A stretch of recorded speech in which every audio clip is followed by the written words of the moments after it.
It's that time again for the assault on your ears we call Lower Dorks, a Star Trek Lower Decks podcast. I'm Aaron, and with me as always is Stavros.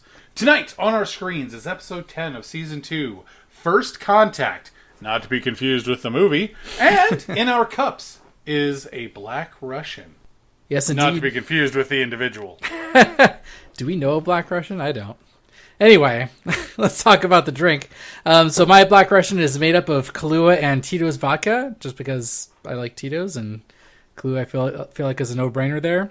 I am drinking my drink in my Cerritos Bar Logo Rocks glass that I mentioned last week, which is great. You can get one on your StarTrek.com shop if you want. I've actually never had a Black Russian before. I've had lots of White Russians, but never a Black Russian.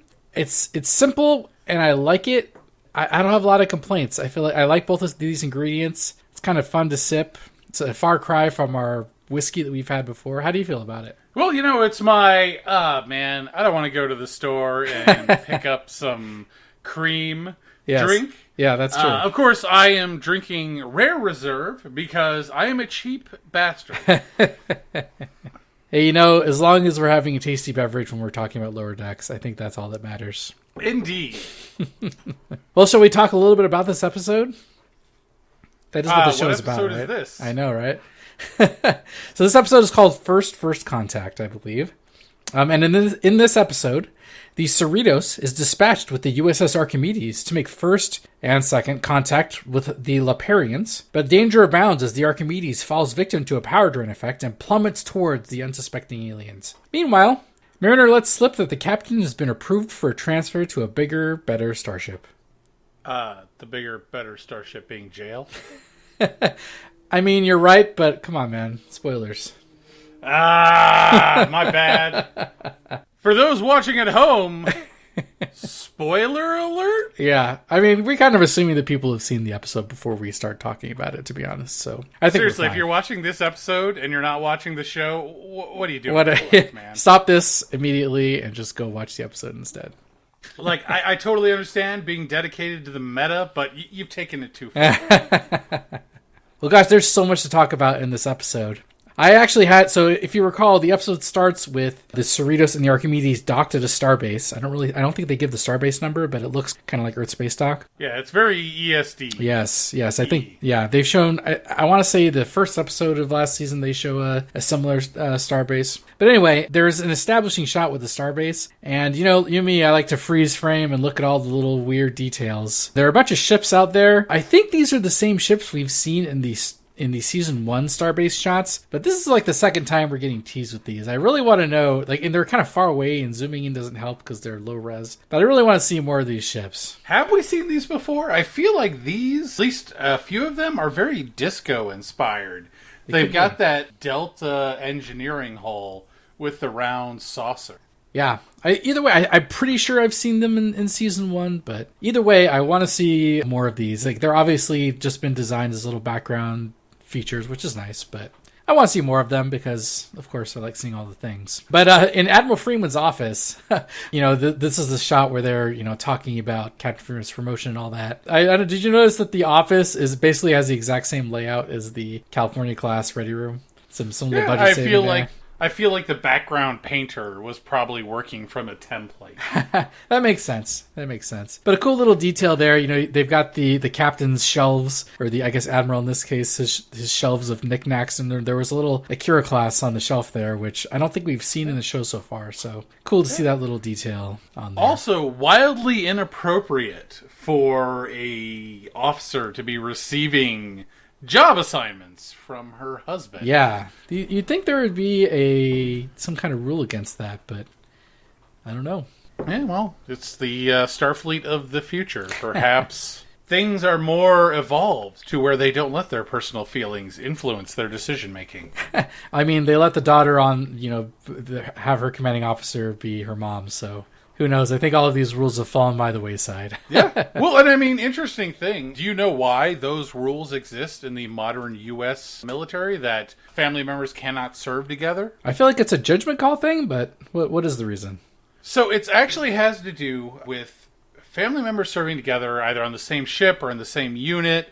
If that unit is overrun, if they are eliminated, you can potentially eliminate entire family lines in one go. And this actually happened. One of not my ancestor, obviously, but a great, great, great cousin, their entire family line no longer exists now because all of their sons served in World War II, and all of them died in the same battle, in the same unit. Yikes. Well, I can see that reasoning then, for sure. But I guess these guys didn't get the memo. Let's see, what else in the scene? One thing I thought you would have picked out is we've talked before about how the Cerritos crew is kind of getting judged and treated differently than the rest of Starfleet. And there's more evidence of that in this scene where Captain Gomez says that Starfleet likes consistency with crews, whatever that means. So it's kind of like, you've got the quote-unquote pros, that are on the Archimedes and the Titan and stuff, and then the chaff in the California class ships. And this is kind of a departure from what we've seen before. There's been a couple of hints of this. Right. The motion picture, which I have mentioned is one of my favorite movies. That's favorite movie, but I'm afraid to admit it. And also the Voyager pilot episode. There is this reference to these crews. They're basically built as a unit for a ship, right? Right. And that kind of jives with what we saw in TNG, TOS, DS9. These crews come together and they serve for a very long duration together. Sure. TMP, they mention that the Enterprise is a whole new Enterprise. It's got a crew that is trained and worked together preparing for launch. Whereas this seems to imply that that's not really the case. They don't follow that. Now, there's been hints to that in other places, but I actually liked that concept. It has a very much a NASA mission inspired feel to it, versus a military naval inspired feel. Yeah, I can see that. Interesting, but yeah, I mean, it's again, this part of this show. I mean, obviously the California class and the Cerritos, get jobs that no one else likes. So the fact that they're given, straight up said that they don't like to move these crews off these ships. I don't know. It's just I can see the logic in what you're saying, but the fact that they get treated differently is something that, they're Starfleet, right? Like they need to be treated the same way. Yeah, it's kind of bothersome that there is that disparity that they keep bringing up in Lower Decks. And I get that it's all played for laughs, but it does definitely not play well for the overall Star Trek theme. Right. It's even to the point of the uniforms where you can tell if which strata of Starfleet a given officer is in based on which uniform they're in. It's either the first contact style where they're legit or the lower deck style where they're not as legit or they're more humdrum. And that was actually something I liked in DS9 is when they started off they wore those jumpsuits. Right. But as the series kind of went along and suddenly they were playing bigger roles, right, they didn't immediately change their uniform. Their uniform only changed when it was implied by the series there was a sweeping uniform code change. Right. Of course, now this throws that all out the window. So. That's true. I mean, yeah, at least in DS9, when the show started out, you had the jumpsuits, which was station personnel, and then the TNG uniform, which was more Starship crew kind of implication, I think. Yeah, and that goes to the whole visual classification thing. In TOS, every ship had its own emblem, which was a visual classification. Yeah, good point. Before the Delta became the universal symbol of Starfleet. Well, I guess we'll see what they do with that eventually. I hope they eventually, elevate the status of the crew, and I don't know. It's kind of a conflict with the premise of the show, but it's weird and jarring to see two different starship crews get treated so differently. But speaking of starships, let's talk about the Archimedes, captained by Sonya Gomez. The Archimedes itself. So according to Mike McMahon, he's tweeted about this, and therefore it's now Memory Alpha. It is an Obina class starship. And that is named after the art director on Lower Decks, whose name is Nolan Obina, or Obena. I'm not sure quite how it's pronounced. And to me, it looks like a big Excelsior with a few key changes. There are kind of sovereign-style nacelles on it, and the struts are, I think, different than what you would see on a classic Excelsior. Yeah, they're straight rather than an L shape. That's right. And then the deflector looks kind of sovereign-y. It's not a blue color. It's kind of that, I want to say like a yellowish color. And then the saucer I believe on the Excelsior, it's like a very circular, like a perfect circle saucer. But here it's more ovular, which kind of gives it more of a sovereign kind of feel to it. Yeah, it's very much, from a visual standpoint, appears to be an attempt to create a movie era Excelsior. But, movie era Excelsior. Ah, jeez. But, there's also a lot of other details that I noticed about it. Like, it's a lot bubblier. The shapes and the flow is a lot more rounded and bulbous. Yeah. Than the original Excelsior. Yeah, would be really interested to climb into the head of the guy who did that design. Maybe we should find this guy on social media or something. But yeah, it's kind of cool to see the naming structure being done after one of the guys that works on the show. It's kind of neat to see. But unfortunately, the ship gets disabled before it can really show off anything. It basically just exists and then gets the power drain and then nothing else happens.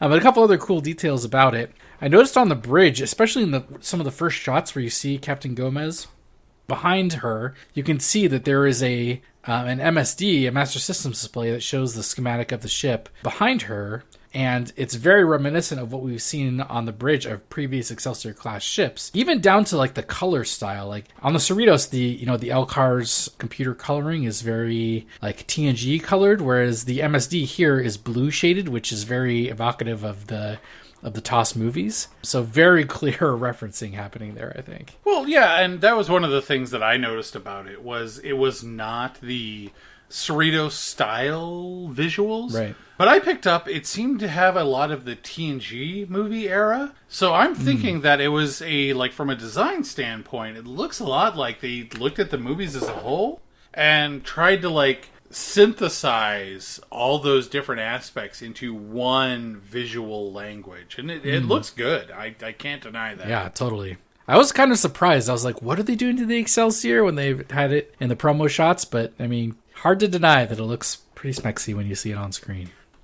But let's see. Let's talk about the captain, Sonya Gomez. And, if you're not familiar, this is a returning character that appeared on TNG. 2 episodes, actually. Q Who and Samaritan Snare, where she's an engineering ensign working under Geordi LaForge. If the name doesn't sound familiar, she's the one that is kind of a hyper nervous wreck and spills a mug of hot chocolate on Captain Picard.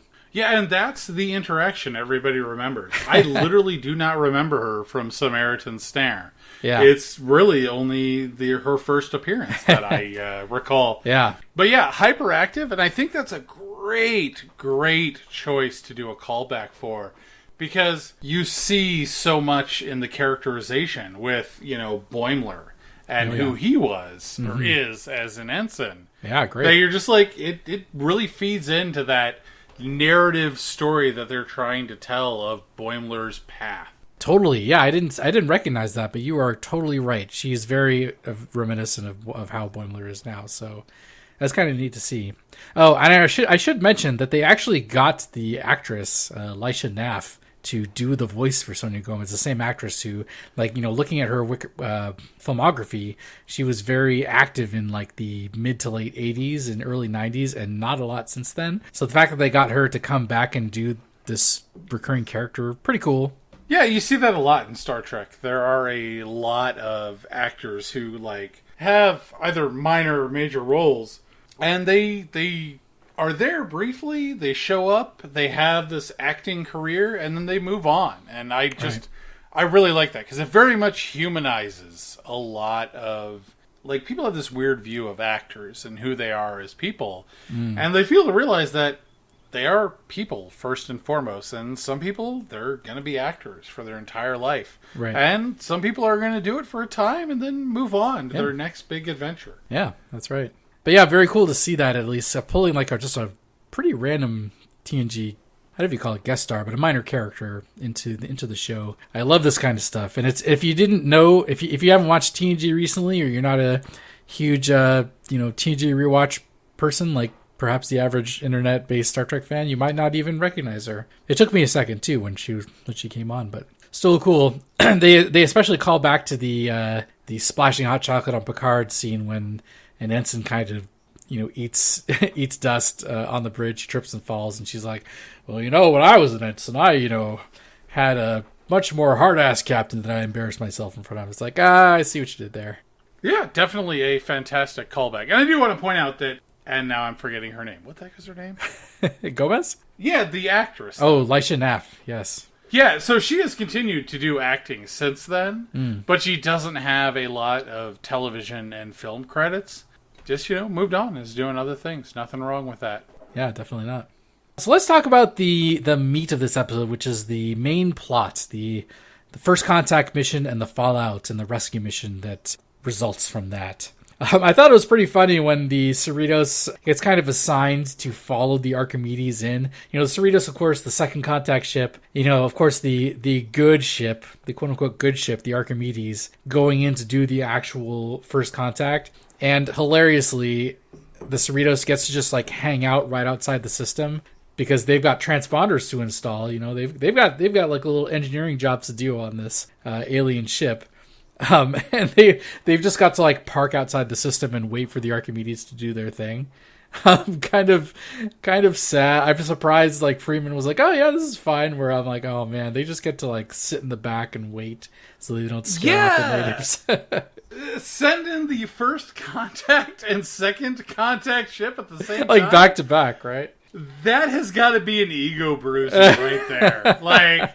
Man, way to tell them that it makes sense that there's ships whose responsibility is to follow up on stuff. Yeah. But, sending them at the same time as the first contact ship is just...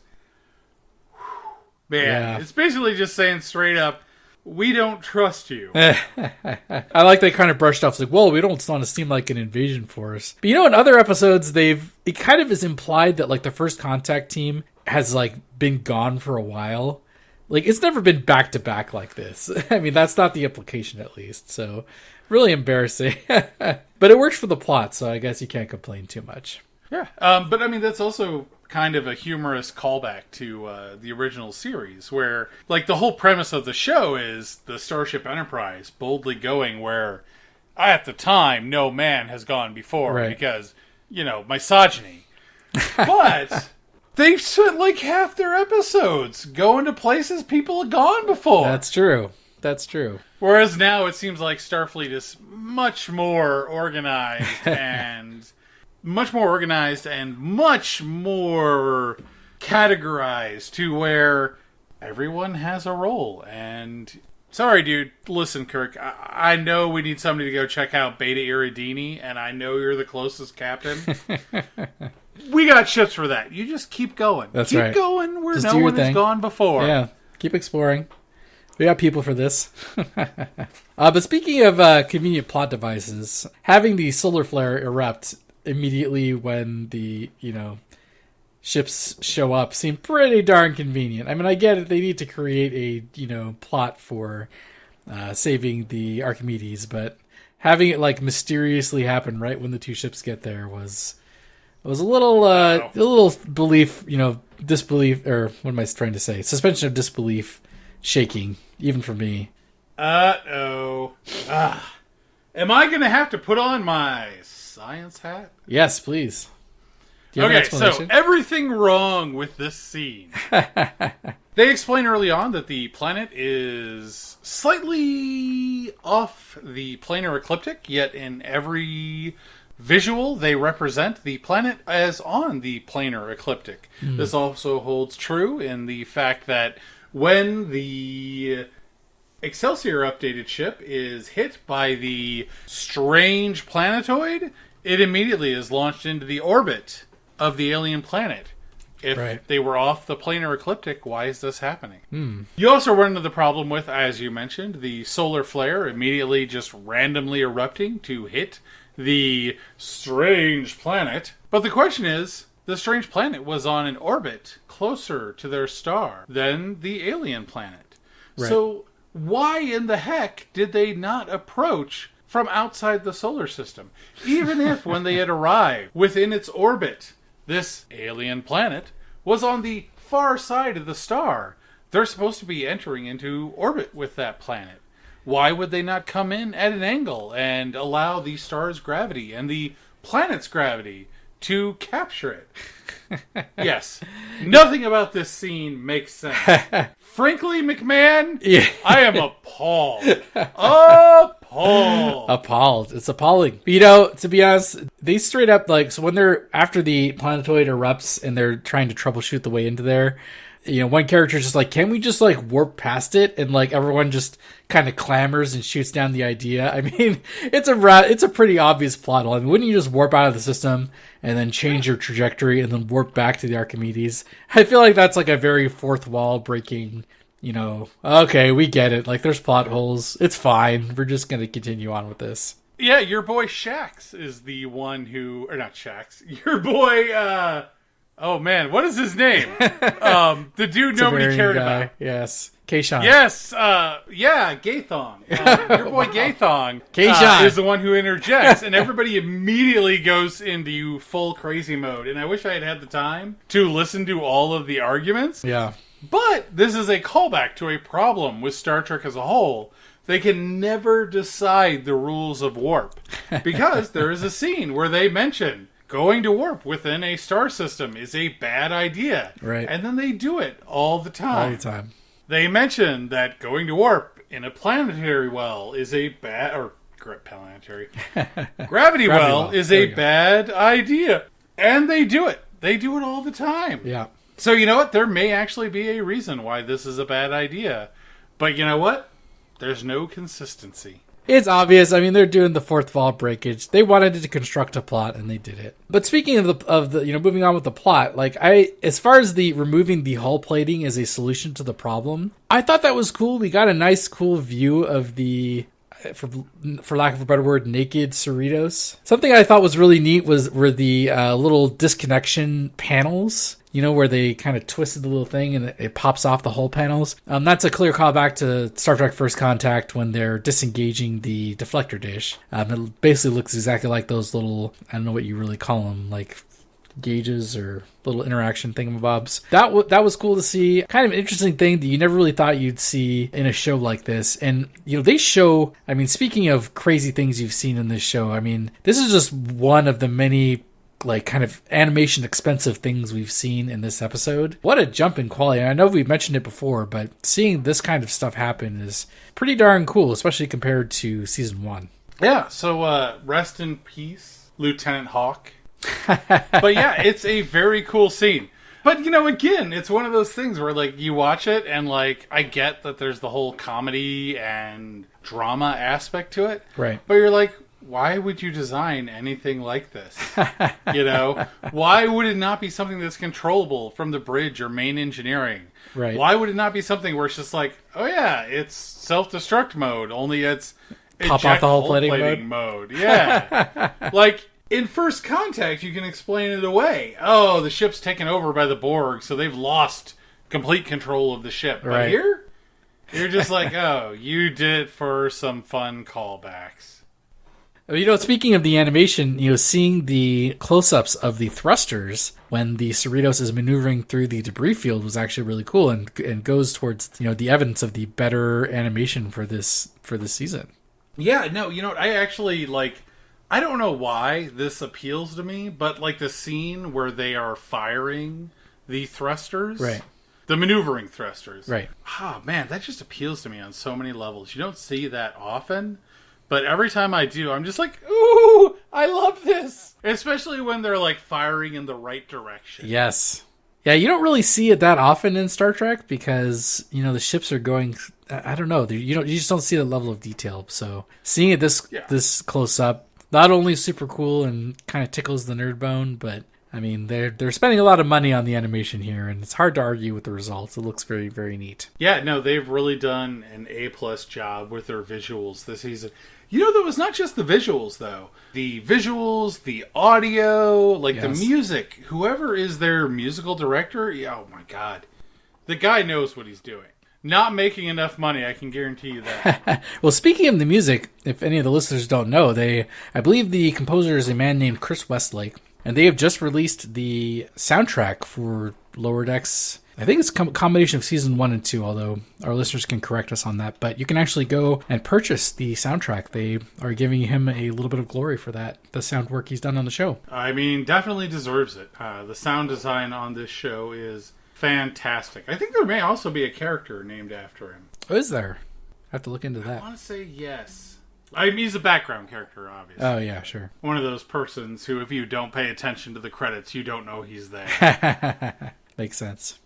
Speaking of random references during the plot, though, it's when the ship is maneuvering through the debris field, Ransom gets his manual steering column like Riker does in Insurrection. It doesn't pop out of the floor like it does in Insurrection. It kind of just pops out as a addition to his chair on the bridge. But kind of a neat little callback there. You don't see joysticks pop up that often in Star Trek.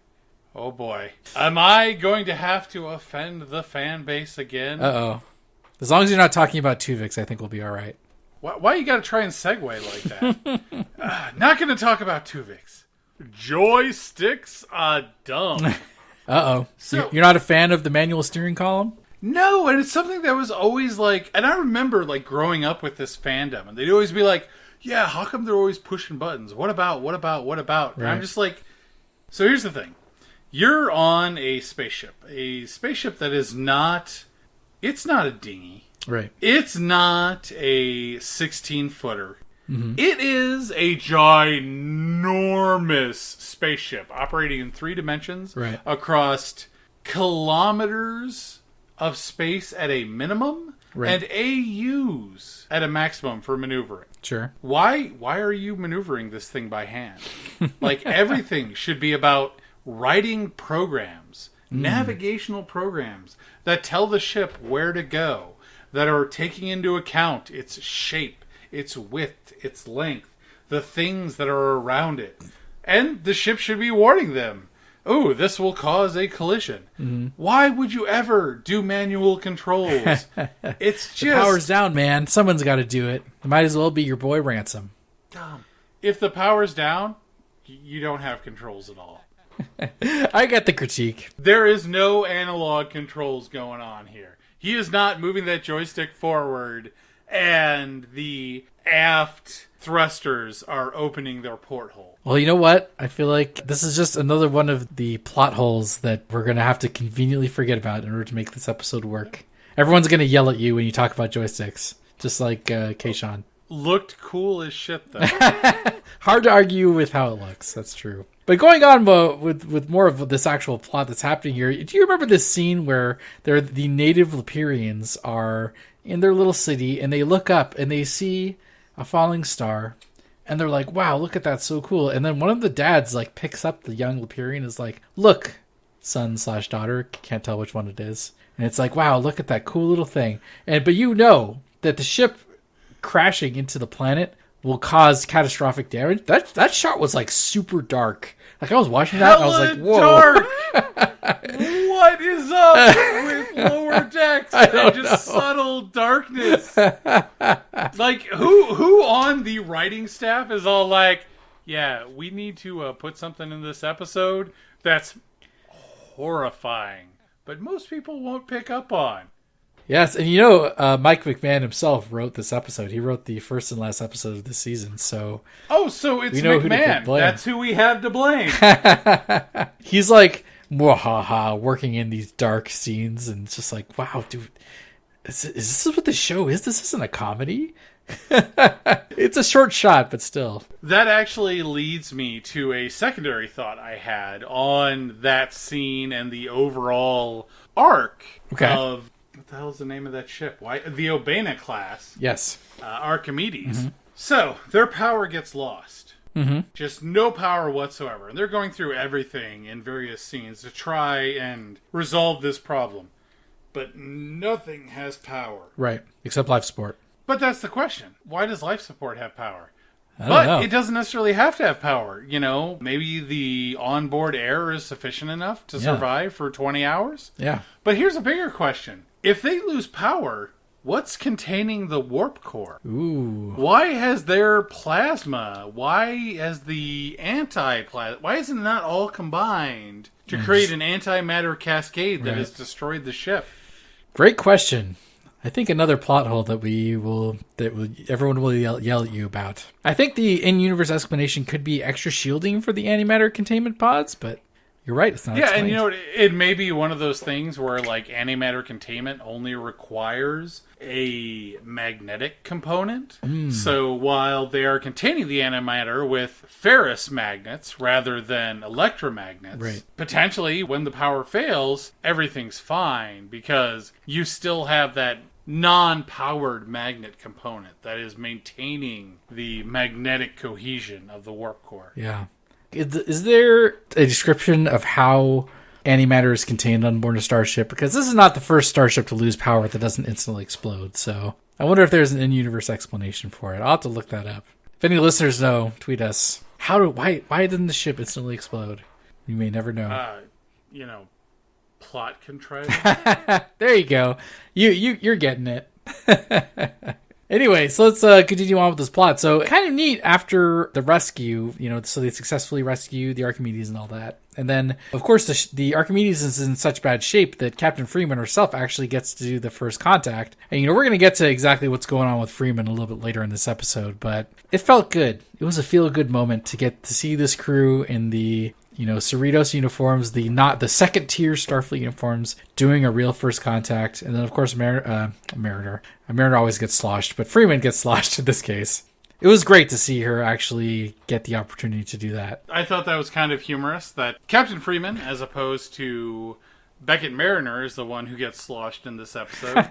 But I also found it really interesting in that she goes from drunk to sober in like 0 seconds flat. Can you imagine, I've just got to put this on hold, but certain things happen with Freeman at the end of the episode. Can you imagine if she was like sloppy drunk during those entire shots? And then like the whole crew's there? That would have been not. Which is funny because she's the one that is looking forward to the wild party. That is true. But yes, you're right. She does sober up pretty quickly. One other detail that I wanted to talk about is in this main plot of the episode. So a bunch of Starfleet ships show up at the end of the episode to help with the Archimedes repairs and help them recover. And we actually see a lot of familiar starships here. There is can't tell if it's a Nova or Rhode Island class. I think it's Rhode Island just but I think the deflector may be like a yellowy color. So there are some aesthetic differences between the established Rhode Island class. But we do definitely see one of those. There's a Parliament class there, another California class, and another fan favorite makes an appearance. The Oberth class, which is still in service for some reason, is there to tractor beam. It's one job, you can tell by the exterior shots. Tractor beaming a nacelle. That's the only reason why it's there. Just hanging on to a nacelle, waiting for it to reattach. Yeah, the Rhode Island, famously the class that was introduced, being commanded by Commander Ransom's brother, Captain Ransom. That's right. That's my headcanon, and I'm sticking to it. Yes. It was cool to see that all of these familiar faces show up. But, speaking of these familiar faces, there are a couple small ships in these exterior shots. So it's the exterior shot where they're tractor beaming the nacelle and all that. And then there's the subsequent shot in the bar where they're, celebrating and all that. And you can see outside the windows. There are a couple smaller ships that I didn't recognize. They're so small it's hard to get a lot of detail out of them. But I didn't recognize them. Were you manage to pull any details out that I'm not familiar of, or were you able to identify these ones? Yeah, no, not at all. There is a few smaller ships. One of them looks like a worker bee with like extra bits attached. Right. One of them feeling like a warp nacelle. Right. And then there's the other weird like blocky thing, which has like a very TOS feel to it. Yeah. I'm thinking it's some sort of like Federation tug of some variety. Right. Yeah, definitely. Lots of new stuff in this scene. Yeah, I'm adding it to the pile of like very small, low detail ships that I want to see more of. Hopefully one day we will. This episode has really reminded me of one of those questions I've always wondered about. Their space shots are like getting increasingly complex. Yes. But they also don't show the level of animation variance you often seen in hand-drawn animation. So I'm always kind of wondering if this is actually like all CG, 3D CG. Yeah. Something developed in like Maya or Lightwave, for those who remember the 90s. I'm just kind of wondering what's the process here. I would love to see them do a feature like they used to do for Star Trek back in the 90s and 80s. Yeah. Where it's just a documentary on how things are made. Yeah. I mean, we have the name of the man responsible for all this. It's Nolan Obina. So maybe he can, do an interview and tell us more about what's actually going on here. Oh, if you could get that guy to come on and do a show, we'd have to drink less, though, because I'd need to be, like, really sober to talk to that guy. I have it out because I have no idea how anything 3D works, so I guess I don't care. I can get as slosh as I want. But yeah, I mean, we've covered a lot about the plot already, and wow, there's so many things to talk about this episode. Let's move on. One of the biggest things, we've talked about the Andorian Jen on this show before, and I believe you said that she deserved to be airlocked, I believe, for your, the paraphrase of what you thought needed to happen to her. Oh, come on. Don't hold things I've said in the past against me. I was drunk. Well, we have a chance to revisit this because, it's heavily implied that Mariner and Jen may become a thing. They're getting shipped. How do you feel about that? I'm always bashing on arc-based storytelling, but you know what? It actually is working pretty well here, because this isn't the first time that the Mariner-Jen ship has been implied. That's right. In the episode where she is on the Naked Time storyline, she sees Jen and the... Barnes, I think, right? Lieutenant Barnes? Yes. Yeah. Is that her name? I think so, yeah. Yeah, she sees them hooking up and is immediately intrigued. And you know what? I assumed that was just a quick joke. Right. But no, it looks like Mariner's probably bisexual and swings both ways. And might have a thing for Jen, and their conflict may be unrealized sexual tension. Yeah. I like to see this kind of because a lot of the Mariner plot that comes up, along with her conflict with her mom, is because people she likes, she's a jerk to, and that manifests a lot with Jen and her mom. So definitely a symptom of whatever psychological issues Mariner is experiencing. She really needs to see a competent psychologist. And it's really done well in the callbacks to Cupid's errant arrow. Right. And the episodes where Boimler is up for promotion and she sabotages it. Right. She's mean to people she likes. It's not even that she's mean to people she likes. She's so terrified of losing people she likes. Right. She simultaneously sabotages them or desperately attempts to keep them away. So she doesn't let those feelings grow. And that's a fantastic storyline to pursue. Totally. Not very Star Trek, but if they play into people being supportive of that, like when Rutherford discovers, her conflict with her mother and the, we need to learn to let people in. Right. Just like Mariner needs to learn.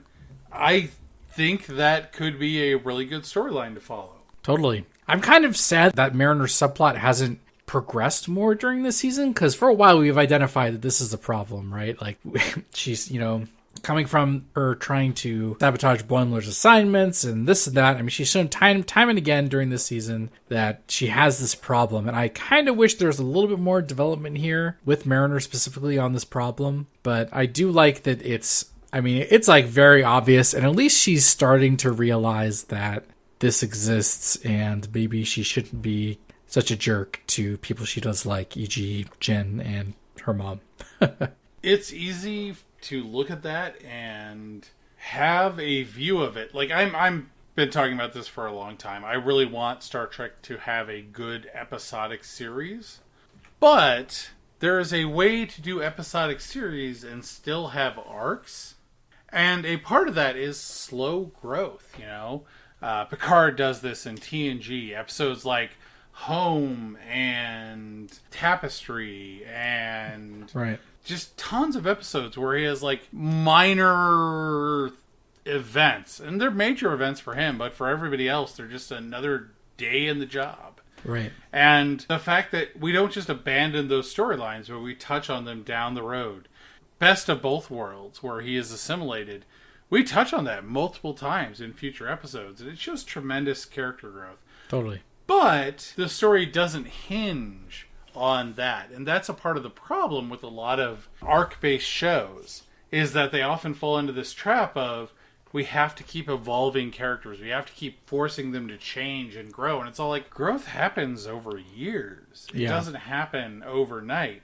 That's true. If each season is an episode, or if each season is a year, you got to take a step back and be like, okay, let's let this linger for a while. Right. It's not relevant today, but it will be 10 episodes down the road. Yeah, you're totally right. It's a good way to look at it, for sure. Yeah, I did hope that we would see a little bit more during this year, but at least she's identified the problem, so that's enough, I guess, for now. But speaking of some other characters on the show that have shown some development, let's talk about Boimler. First off, Boimler's obsession with Freeman Day, and of course that Freeman Day is a reference to the TNG episode The Pegasus, where there's Picard Day on the show on the ship, basically for the children. Boimler, why you gotta steal the kids' stuff? Like, according to the simulation that Rutherford does on the Cerritos, there is at least a kindergarten aboard. Come on, man, just let the kids make the sign. Why do you gotta steal the thunder from the kids, man? It's kind of messed up. I do kind of wonder, though. We haven't really seen much of children on the Cerritos, and they do mention it as a kindergarten. Right. Is that for members of the crew's kids? Or is it a different take on it in that there aren't any kids on the Cerritos?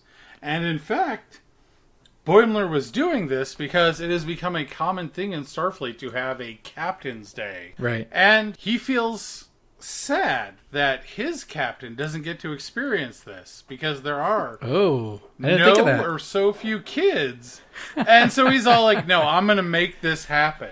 Well, in that case, I have to applaud Boimler's decision there. But it's still a strange obsession, though, no matter how you slice it. Super weird, and I'm hella reaching to make this not seem creepy.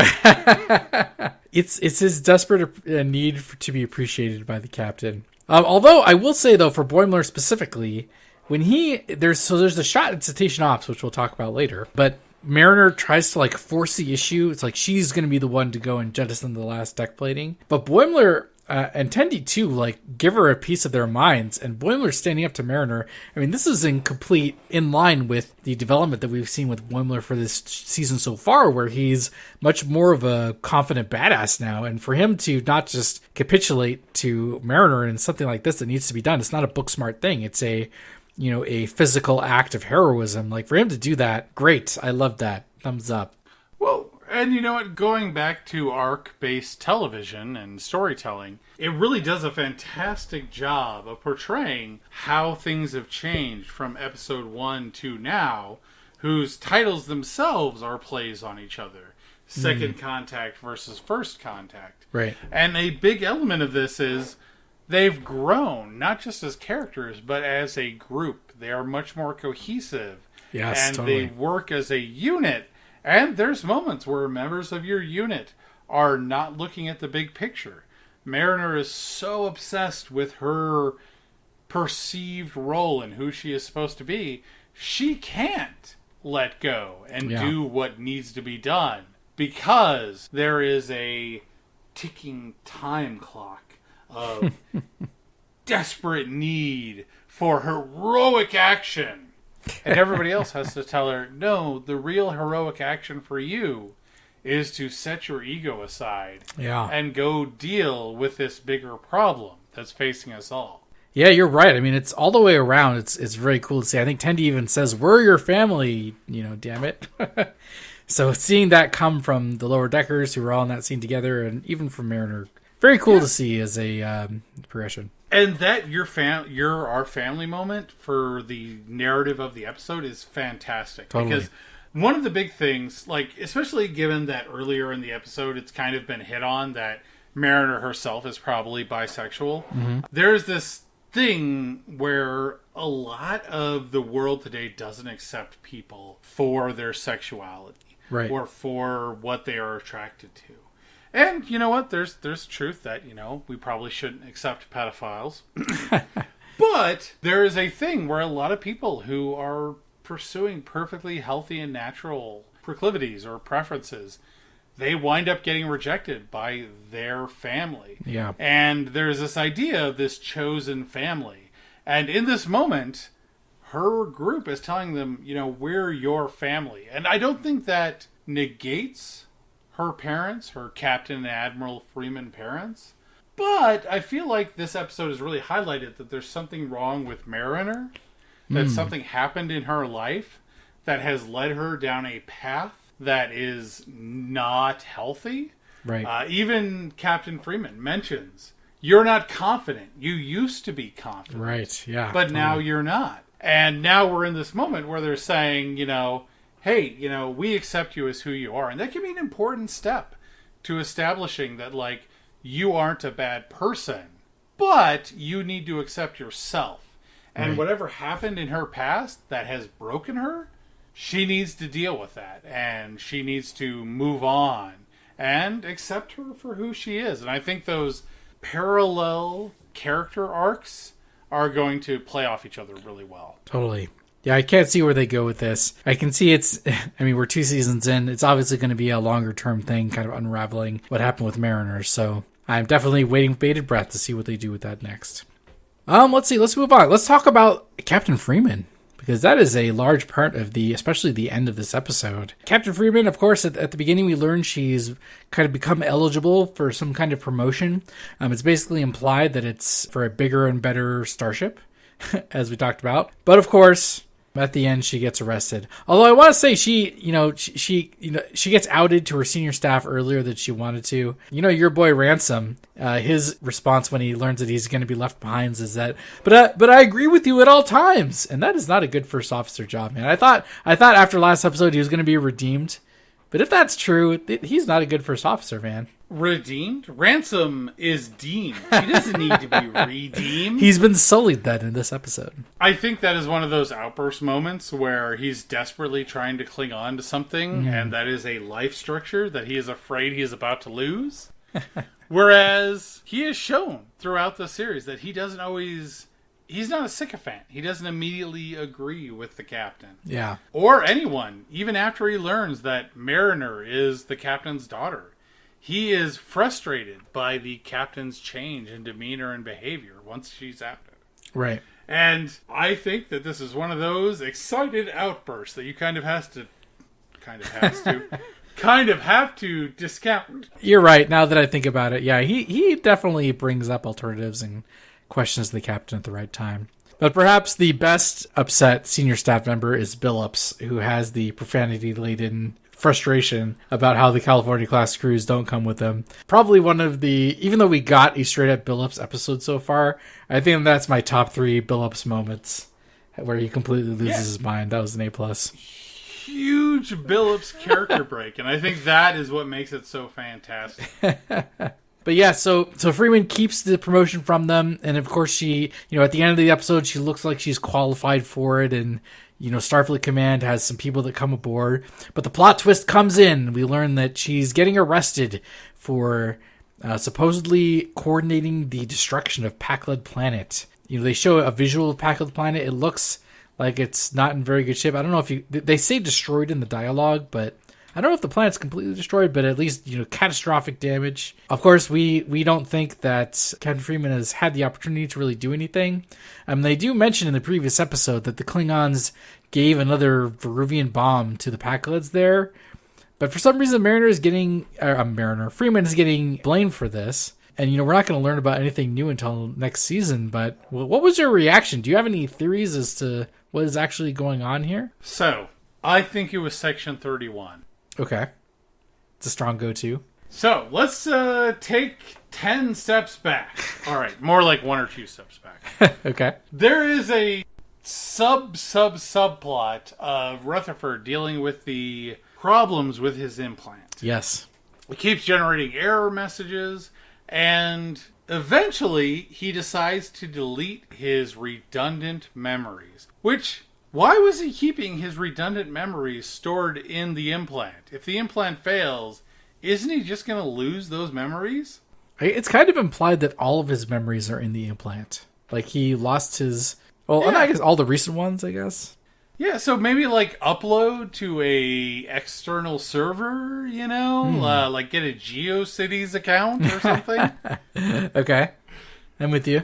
But when he finally does reset, it plays this moment of his, memories from the range of him having the implant. Right. And one of these memories is of them installing the implant. Right. So we had theorized previously that implant was a Vulcan implant, right? Yes. But in this episode, it's implied that the implant was not installed as an elective. It was not his choice. Right. It also wasn't something after an accident. It was something that was installed with nefarious purposes. Mm-hmm. So I'm wondering, what if Section 31 is behind his implant install? And they're up to something that we're not seeing involving the Romulans and potentially the Klingons and, of course, the Packleds. So you think this is related to Captain Freeman getting arrested towards the end? It's all kind of balled up in one big conspiracy. I think so. The only real problem with this theory is the people who are installing the implants have round ears. So probably not Vulcans. I'm thinking Section 31. Okay. I think you could be right. I'm not sure that Freeman... Because Freeman's being like nothing but decorations, honestly, in this season especially, I think. Like nothing has gone horribly wrong. So for Starfleet to, make a U-turn and suddenly say that she's under arrest, I don't know if that makes too much sense. I buy that maybe Section 31 is involved, although that seems to be a well that the series goes to, the IP goes to a little bit too often for my taste. But I mean, I don't know if she's being legitimately arrested for the Packlet planet destruction. I could see her. I mean, it's possible, but I'm going to go with, in my headcanon, at least for now until next season, that she's being recruited. She's kind of the Pack-led expert right now, right? Like she's gone to the home planet to try and negotiate with them. She's had the initial confrontations along with the Titan. She's getting recruited for something here. It's kind of reminiscent of Chain of Command, where Picard gets transferred and the Enterprise gets someone else as the captain. It feels very much like that to me. I don't know if she's in trouble. I think she's getting recruited for secret, top secret stuff. As far as the Rutherford involvement, though, I don't know. It could be. It seems too coincidental for them to both be happening at the same time. I don't know if I agree with that. So, one of the things in Star Trek, there's this trope of the courtroom drama episode. Right. Matter of Perspective from TNG. Sure. I mean, Drumhead, they've obviously already referenced. Yeah. Death Wish from Voyager, which Sure. is a fantastic episode, despite the hate Voyager gets. I mean, there's just so many. There's a lot. Menagerie. Yeah. Measure of a Man, big one, of course. Measure of a Man from TNG. Right. Oh my god, there's so many. What is the Voyager episode where Paris is accused of murder? Yes. I cannot remember. I know the one you're talking about. And of course, the DS9 Miles O'Brien Must Suffer episode, Yes. Tribunal. Of course. God, there's so many. There's an entire segment of a movie, The Undiscovered Country, Right.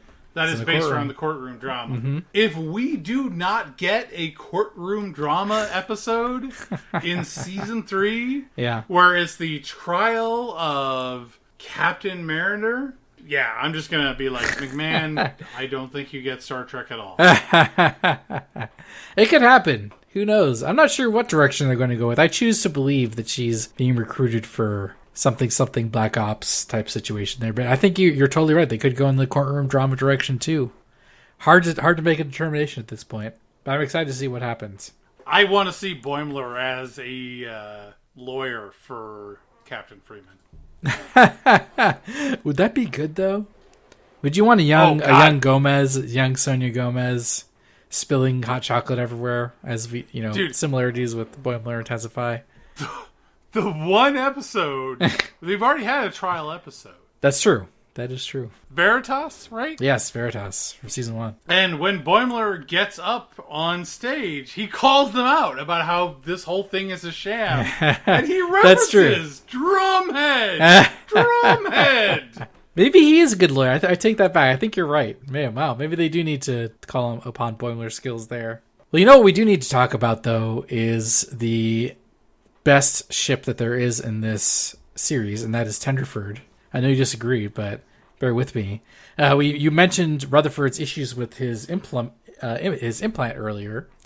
And you know why he's doing that is because he's afraid of losing all of his memories with Tendi.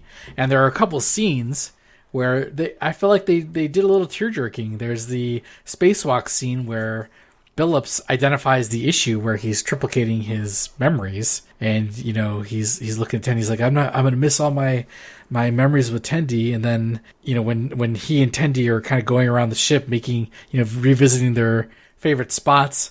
I got the tear in the eye, and I was like, I feel completely justified. Look, just stop where you're going.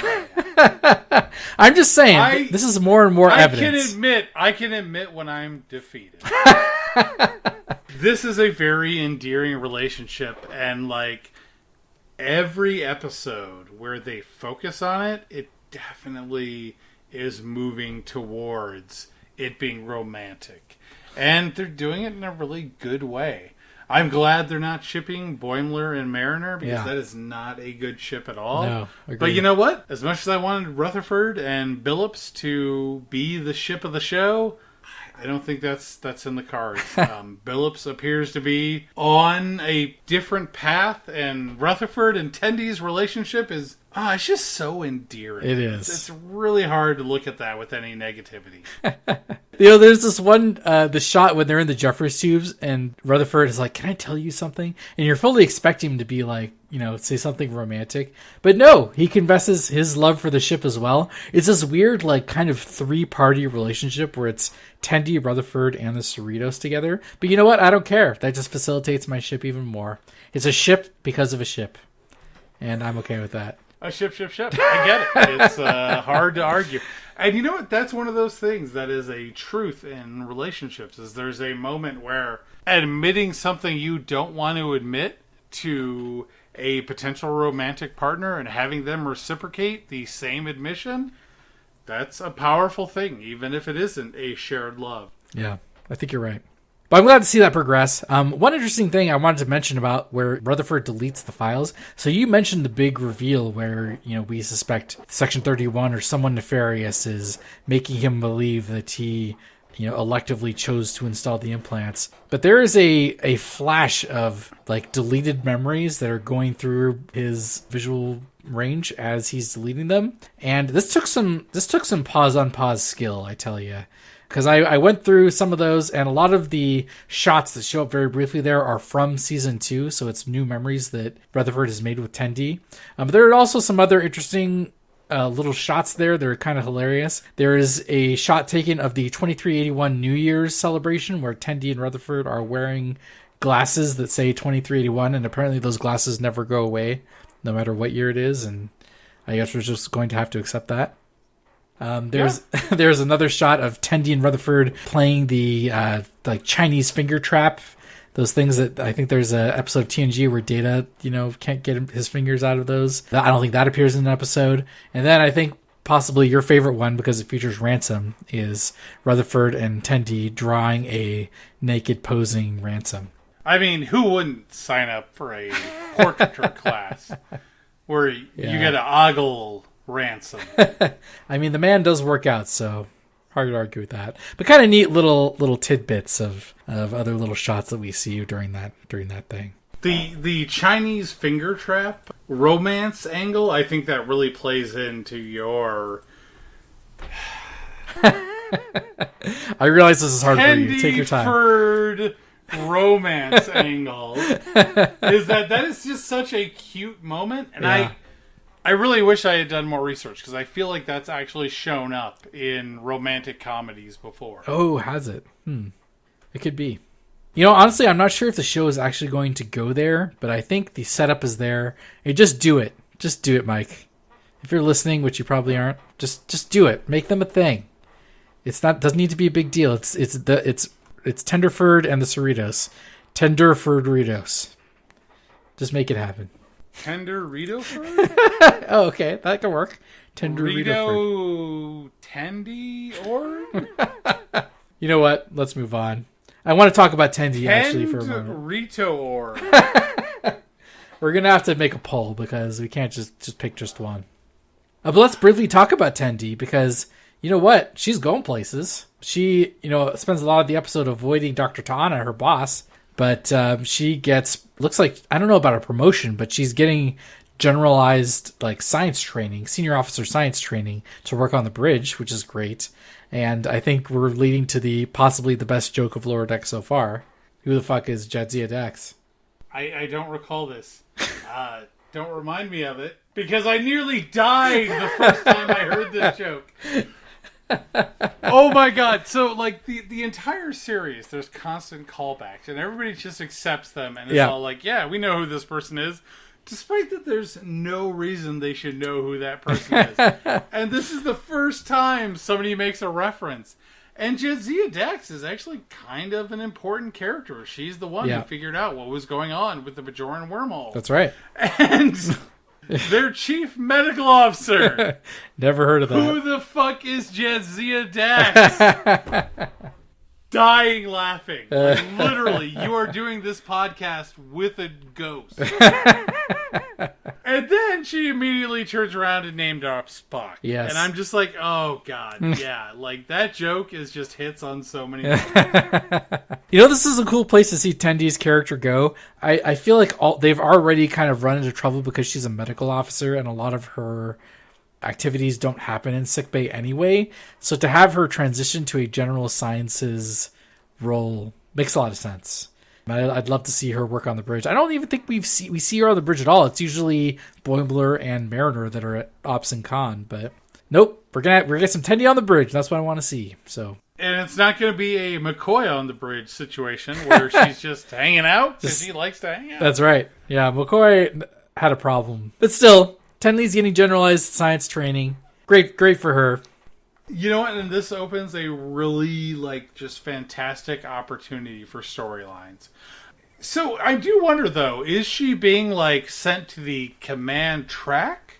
Because there is a whole arc in TNG where Troy is doing her command track training. Yes, you're right. And I'm wondering if this is going to be a Troy on the bridge situation. I mean, obviously, Tendi hasn't crashed the Cerritos, yes. I want to see her. I see her in the command scenarios, the holographic scenarios that Rutherford had to deal with, just to see how she'd do. I bet she wouldn't get all the kindergartners killed. That's probably a given.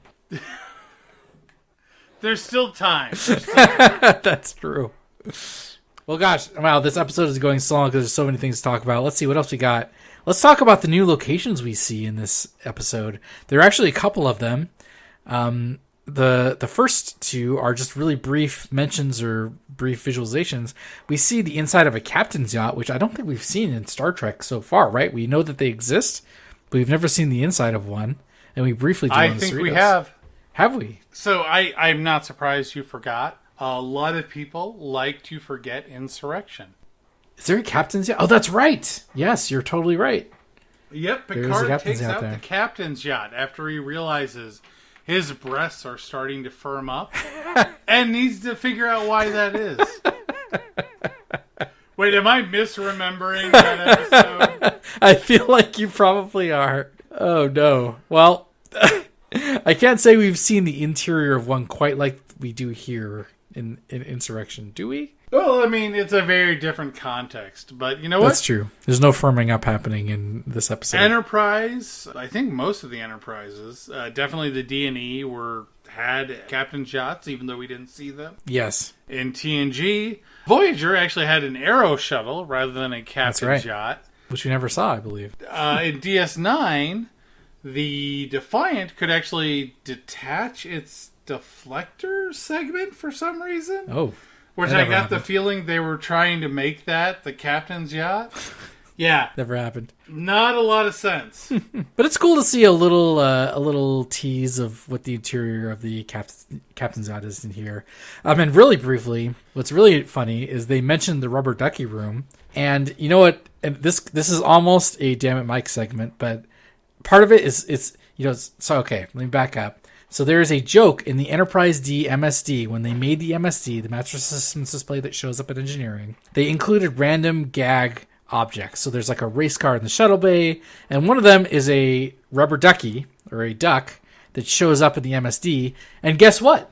The rubber ducky room is now canon. That is now a thing that actually exists on ships.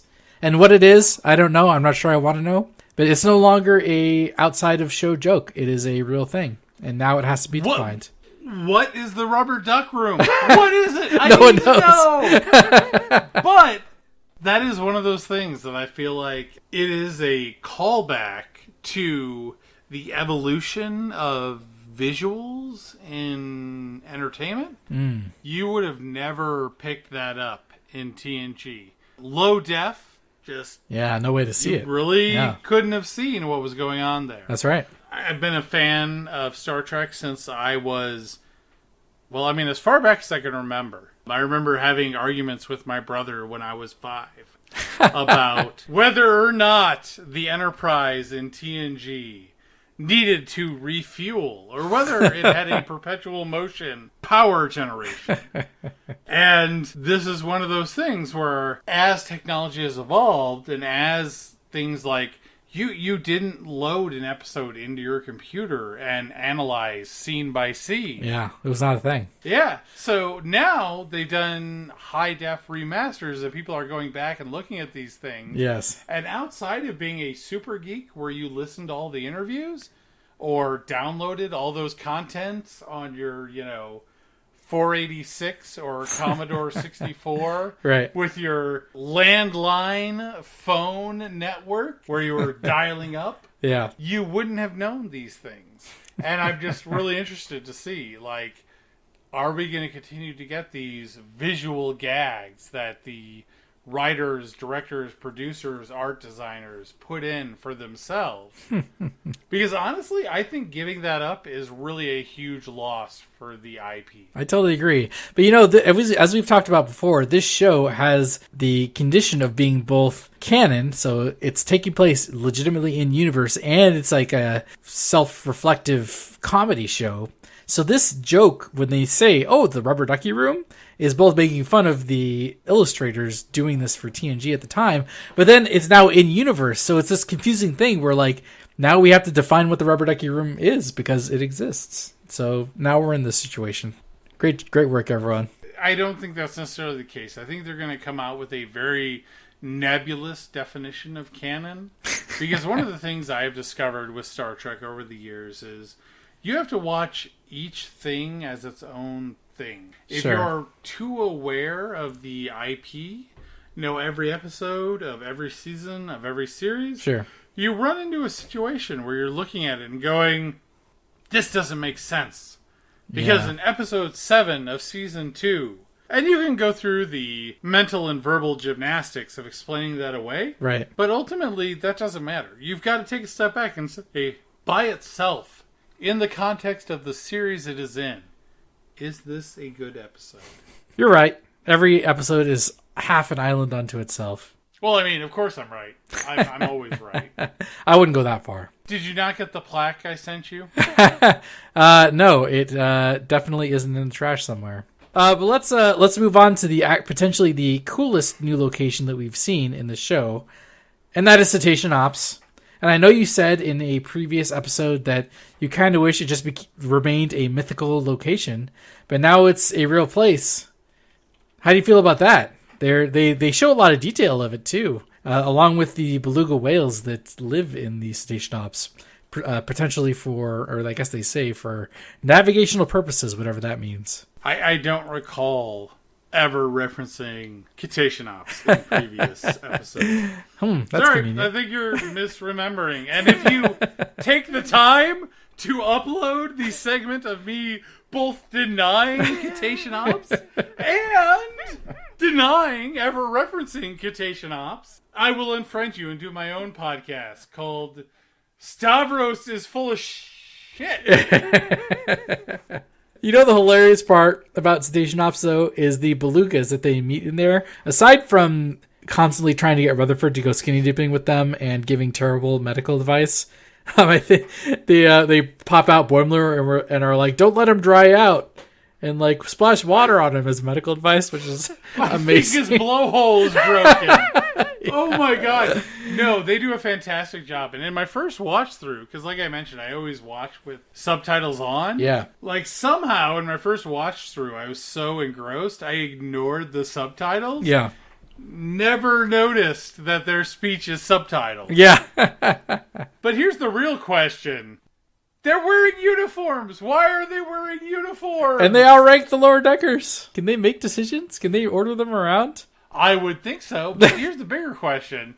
Obviously, they work and live in Cetacean Ops. Right. Why is Cetacean Ops not designed for them to be able to interface with it? See, this is another point where like they ask about that, and like everyone yells at Boimler for asking about it. This is another obvious plot hole, fourth wall breaking moment where they're like, "Don't give me that. We have a plot to work through here.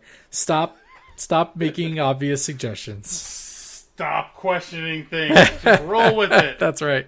I thought it was really cool. I think potentially the best part of Station Ops is the beach ball with the Starfleet Delta on it. I feel like I feel like a desire to get one somehow, but I don't think they exist. You know, I'm going to be perfectly honest. I never even noticed that. Yeah. But here's the thing. I think you're wrong. I think they exist. And I think we need to have a beach party with a beach ball with the Delta logo on it. Make it happen. Summer is just ending, so this is going to be a very cold beach party. Well, you know what? We got a long ways to go before season 3. That's true. We can make it happen before season 3 drops. That's true. Well, let's see a couple other random things to mention before we end this episode. There is a koala again, where Boimler says, "I saw a koala," as he has a near-death experience, and of course, Tendi says, "Shush, don't mention such things," because she herself has seen the koala that the ascending crewman says in the season 1 episode Moist Vessel. Well, heard about, not seen. The universe is balanced on a koala, right? I think so. The crewman that ascends definitely sees it. It's kind of unclear if Tendi sees it. I think the real question is, why is it smiling? And was it smiling when Boimler saw it? A great question. But some fun internal consistency there. And speaking of internal consistency, there is one of the ending shots where Tendi's in sickbay, and there's the same Bajoran dude in there, in the same bio bed that got freaked out by Rutherford giving his medical assessment when Rutherford's kind of trying out all the other departments. The same Bajoran guy's there. Does that guy ever leave sickbay? He kind of mentions that he is always in there. I feel like that man just lives in sickbay. Probably a hypochondriac, which is not a good thing for Star Trek. Probably not. Because the Federation in 80 probably should be more evolved than having hypochondriac. I think you're right. It could be a Barclay situation happening with this guy. Oh, God. Why are we bringing up Barclay? I mean, let's do a real quick wish list. What do we want to see in Season 3? Ooh. Well, we have to have the resolution to Freeman's arrest, obviously. I want to see Mariner character development. I want to see her continue to work on resolution of this. I want to see her kind of working on opening up to people with comedic effects. I think that would be pretty hilarious to see. Jellicoe, I mean, come on, guys, make it happen. You know what? But there's a couple of other things. I really want to see a continuation of Rutherford's implant and where it came from. Yes, of course. You know what? I really want to see a growth of the Beckett and Jen relationship. I would love to see, like I mentioned, a courtroom trial episode. And you know what I think the last thing I want to see? The ballroom dancing getting canceled. If we can do that every few episodes, and you know what, it's the same scene. They don't edit it, they don't change it, they just replay those same few seconds. It just becomes a running gag. Blowing her heels. Yeah. That would be amazing.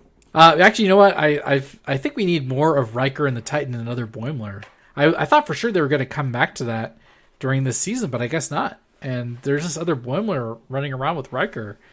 I want to see something come of that. I feel kind of teased. I thought for sure that they would go back to that well, but I guess not. I need to see more. You know, I was talking to a friend of mine about that. And he's all like, yeah, you know, I really want to see Boimler die, right? You want him to die and drown in Cetacean Ops. Oh, interesting. And then have Alt Boimler come in and Mariner have to deal with, well, you're not my friend. Oh. My friend died in Cetacean Ops, which is a fantastic storyline. But I feel like we're kind of retreading ground Farscape already did. Okay. I really hope they come up with something clever to do with Dupla Boimler from the Titan.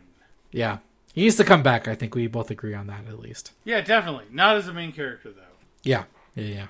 Okay, well, are we missing anything else, or should we wrap up our coverage of Season 2 of Lower Decks? Well, I mean, obviously we're missing something. We're always missing something. Of course. As soon as the recording stops happening, I immediately say, we should have talked about talk this. about this thing. Yes. But, regardless of all that, my cabinet is kind of empty. And that means we should probably call it a season. I think so. Of course, we'll be back for Season 3 coverage in an episodic format. But, if you need something else to tickle your fancy, you can keep an eye out for off-season episodes by following us on Twitter at Lower Dorks. And of course, if that's still not enough for you and you're jonesing for a little justice, just wait till a planet near you blows up and you'll find your favorite podcaster being taken away in chains. I don't know, man. If I have the power to destroy planets, I'm not sure I would still be running this podcast. Just saying. Wait, do you think you're people's favorite podcaster? I feel like our audience is not quite large enough for that. I guess we'll find out later. Never.